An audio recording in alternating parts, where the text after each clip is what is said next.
clarify, meron ba siyang inattach mga dokumento na nagpapatunay na ginastos talaga yung 42 million na yan for the first quarter and 10 million na yan for the second quarter for medicines alone, Mr. Witness?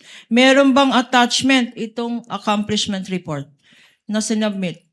Wala po silang inattach na any document po supporting yung kanilang payment for medicine. Okay.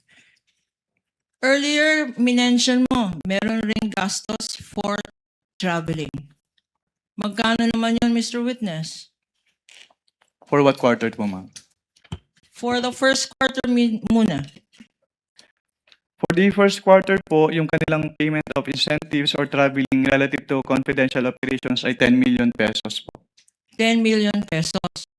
At again, tanong ko, sa expense na 10 million na yan for traveling expenses, meron bang inattach na mga annexes?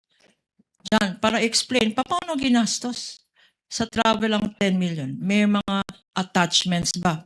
Yung accomplishment report na yan. Wala po silang inattach.